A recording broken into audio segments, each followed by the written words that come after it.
রাজধানীর মোহাম্মদপুর থেকে অবশেষে গ্রেফতার হলো কুষ্টিয়ার আলোচিত ধর্ষক পান্না মাস্টার।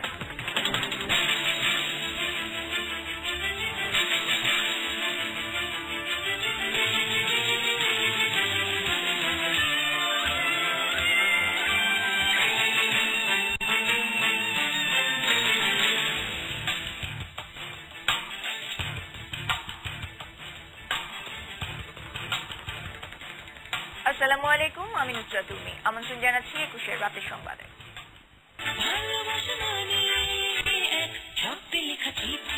এশিয়ান ডুপ্লেক্স টাউন, আভিজাত্যের নতুন ঠিকানা। কলা নয়, যেন বিষের ডলা খাচ্ছি প্রতিদিন।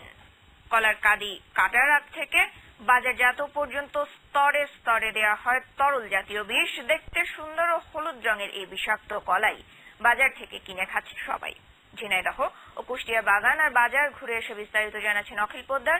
দুপর্বের রিপোর্টের আজ দেখুন প্রথম পর্ব। ২১-এর অনুসন্ধানী দলের কাছে খবর ছিল, গাছ থেকে শুরু করে খাবারের আগ পর্যন্ত কলায় দেয়া হয় বিভিন্ন ধরনের বিষ। কলা পাকানোর এই পদ্ধতি জানতেই ঝিনাইদহের শৈলকুপার মাঠে হাজির ২১-এর ক্যামেরা। কলায় কি দিচ্ছেন?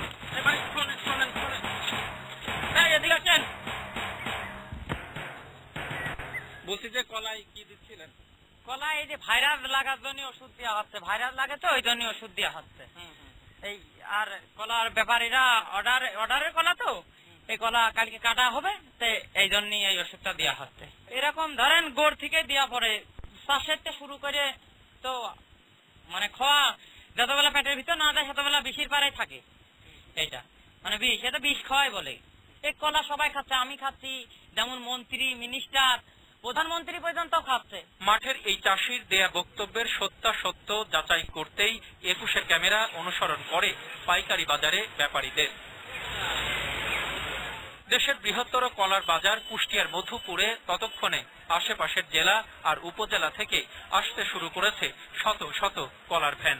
একসময় অনুসন্ধানী দল কলার বিষ তত্ত্ব আবিষ্কার করতে পৌঁছে যায় স্থানীয় মধুপুর আর লক্ষ্মীপুর বাজারে। কলা পাকানো ওষুধ আছে দাদা আপনার দোকানে? হ্যাঁ আছে। কত দাম কত?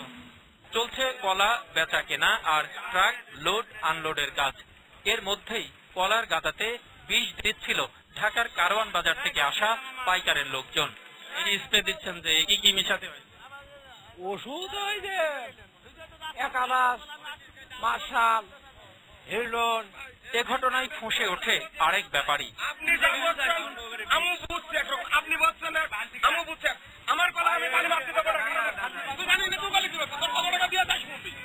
তবে হুমকি ধামকি যাই দেয়া হোক না কেন, কলা চাষি আর ব্যাপারীরা ঠিকই বিষ দেওয়ার ব্যাপারটি স্বীকার করেন। আমাদের মতো করে আমরা ওষুধ প্রয়োগ করেছি, সুমিসাইডিন, তারপরে হচ্ছে হিলডন, মার্শাল, তারপরে হচ্ছে বাসুডিন, তারপরে হচ্ছে রাইজার, এই সমস্ত যে এক এক কৃষক এক এক ধরনের ওষুধ প্রয়োগ করে। এই যে বিষগুলো দেন, কেমিক্যাল দেন, এতে ক্ষতি হয় না? এটা ক্ষতি হয় কিনা এটা আমাদের ঠিক কৃষক আমরা ঠিক ওইভাবে জানি না। আমাদেরকে কখনো কোনো ইনফরমেশন আমাদের কাছে আসে না। ফার্মেসিতে যেটা আসছে, যেটা বলছে, আমরা সেই অনুযায়ী ব্যবহার করছি। কৃষি সম্প্রসারণের কোনো লোকজন আসে না। আমরা এখান থেকে দেখা যাচ্ছে ওই মার্শাল দিলাম, কেউ ওই সুমিসাইডিন দিলাম।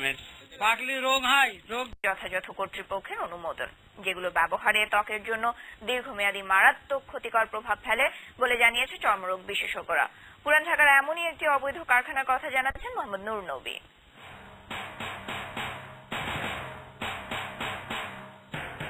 রাজধানীর লালবাগের ছোট কাটরার এই ভবনগুলো দেখে সাদা চোখে আবাসিক মনে হলেও এর প্রায় প্রত্যেকটির ভেতরে গড়ে উঠেছে নানা ধরনের অবৈধ প্রসাধনী সামগ্রীর কারখানা। গার্মেন্টস ও ট্যানারি শিল্পের জন্য ব্যবহৃত বিভিন্ন বিষাক্ত রং ও রাসায়নিক পদার্থ দিয়ে এখানে তৈরি হয় মেহেদি, ক্রিম, আতর, স্নো, বডি স্প্রে। ভ্রাম্যমাণ আদালতের খবর পেয়ে পালায় কারখানার মালিক। ফ্যাক্টরির মালিক আইনুল, সে আমাকে টিউবের অর্ডার দেয়, আমি টিউব সাপ্লাই। আইনুল এখানে উপরে কি মাল বানায় আর কি, সেটা তো তৈরি হইতে আছে আর কি। বাবার নাকি? আমার বাবা। তোমার বাবা? এটা তোমার বাবা না? একজন তো রীতিমতো ধমকের সুরেই বললেন, এই ব্যবসা চালাতে কারো অনুমতি নেওয়ার প্রয়োজন নেই।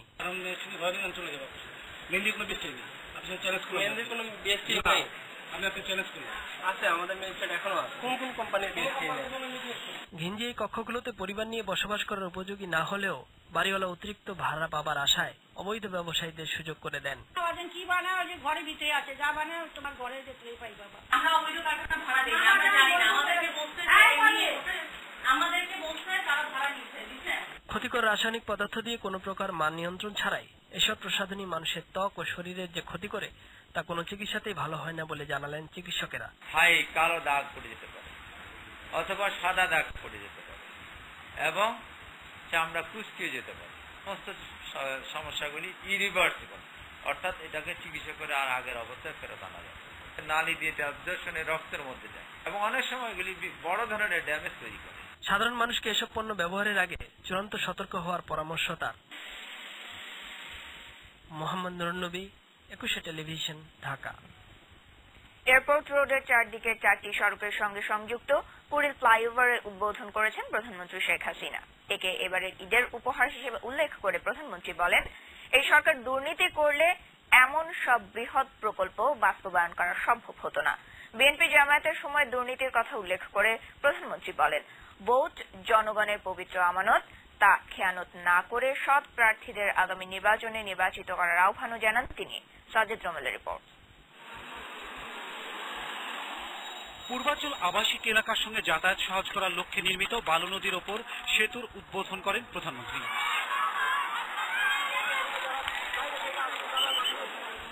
রেল ক্রসিং এর বাধা এড়িয়ে পূর্বাঞ্চল রামপুরা বনানী থেকে এয়ারপোর্ট রোডের সঙ্গে সংযোগের কুড়িল ফ্লাইওভারেরও উদ্বোধন করেন শেখ হাসিনা।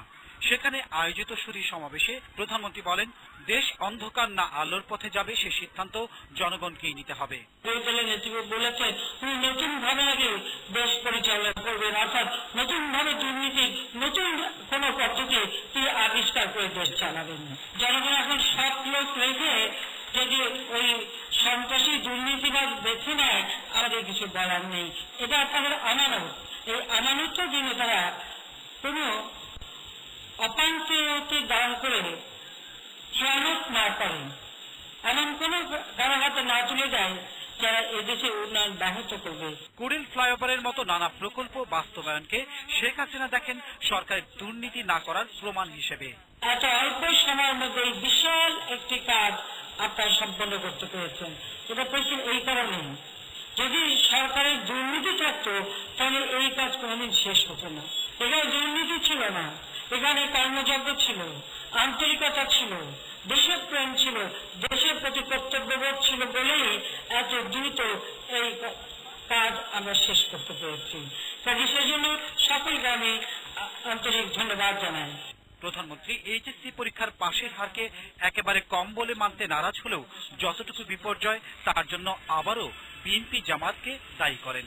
কুড়িল ফ্লাইওভারের উদ্বোধনী অনুষ্ঠানের বক্তারা বারবারই ভোট চেয়েছেন আগামী সংসদ নির্বাচনে দলীয় প্রার্থীদের পক্ষে। সেই সঙ্গে তারা বারবারই উল্লেখ করেছেন যে এই ফ্লাইওভার, হাতিঝিল প্রকল্প সহ বিভিন্ন প্রকল্প এবং সারা দেশে যে উন্নয়নের কর্মযোগ্য হয়েছে তা বিবেচনা করে শেষ পর্যন্ত আওয়ামী প্রার্থীদেরই বেছে নেবে এদেশের জনগণ। Sajid Rommel, 21 television, Dhaka. গ্রেফতার করা হলো কুষ্টিয়ার আলোচিত যৌন নিপীড়নকারী স্কুল শিক্ষক হেলাল উদ্দিন পান্নাকে। গোপন সংবাদের ভিত্তিতে রাজধানীর মোহাম্মদপুরে অভিযান চালিয়ে তাকে গ্রেফতার করে মহানগর গোয়েন্দা পুলিশ ডিবি। প্রাথমিক জিজ্ঞাসাবাদে পুলিশের কাছে তার অপকর্মের কথা স্বীকার করেছে বলে জানান ডিবির যুগ্ম কমিশনার মনিরুল ইসলাম। হাকিম মৌলার রিপোর্ট, জানাচ্ছেন সারওয়ার সুমন। কুষ্টিয়ায় আদর্শ মাধ্যমিক বিদ্যালয়ের গণিতের শিক্ষক হেলাল উদ্দিন পান্না তার লালসার শিকার 150-র অধিক ছাত্রী, যাদের অধিকাংশই 8, 9 কিংবা 10-এ পড়ুয়া। কোমলমতি ছাত্রীদের সঙ্গে নিজের অবৈধ সম্পর্কের দৃশ্য পান্না মাস্টার গোপন ক্যামেরায় ধারণ করে করেছেন ব্ল্যাকমেইল। গেল রাতে রাজধানীর মোহাম্মদপুর থেকে পান্নাকে গ্রেফতার করে পুলিশ। রোববার দুপুরে তাকে হাজির করা হয় ডিবির মিডিয়া সেন্টারে। প্রাথমিক জিজ্ঞাসাবাদে তার অপকর্মের কথা স্বীকার করেছেন বলে জানায় ডিবি। শিক্ষক নামের এই ভদ্র বা অভদ্র লোকটি দীর্ঘদিন ধরে আসলে প্রাইভেট পড়ানোর নাম করে তার অপ্রাপ্ত বয়স্ক ছাত্রীদের সাথে অবৈধ সম্পর্ক গড়ে তোলে এবং এক পর্যায়ে এগুলো ভিডিও করে তাদেরকে ব্ল্যাকমেইল করে এই অসামাজিক কাজে তাদেরকে লিপ্ত হতে বাধ্য করে। তার অপকর্মের 4 সহযোগী এলাকার প্রভাবশালী মনন, দুলাল, সজল ও টুটুলকেও গ্রেফতারের চেষ্টা চালিয়ে যাচ্ছে পুলিশ। সহযোগী কয়েকজনের নাম বলেছে যারা কুষ্টিয়ারই ওখানকারই, অর্থাৎ তার আশেপাশে তার বন্ধু বান্ধবদের ভিতরে একাধিক ব্যক্তি 3-4 জনের নাম বলেছে। এরই মধ্যে অভিযুক্ত এই শিক্ষককে স্কুল থেকে বহিষ্কার করা হয়েছে বলে জানায় পুলিশ। সারওয়ার সুমন, 21 টেলিভিশন, ঢাকা।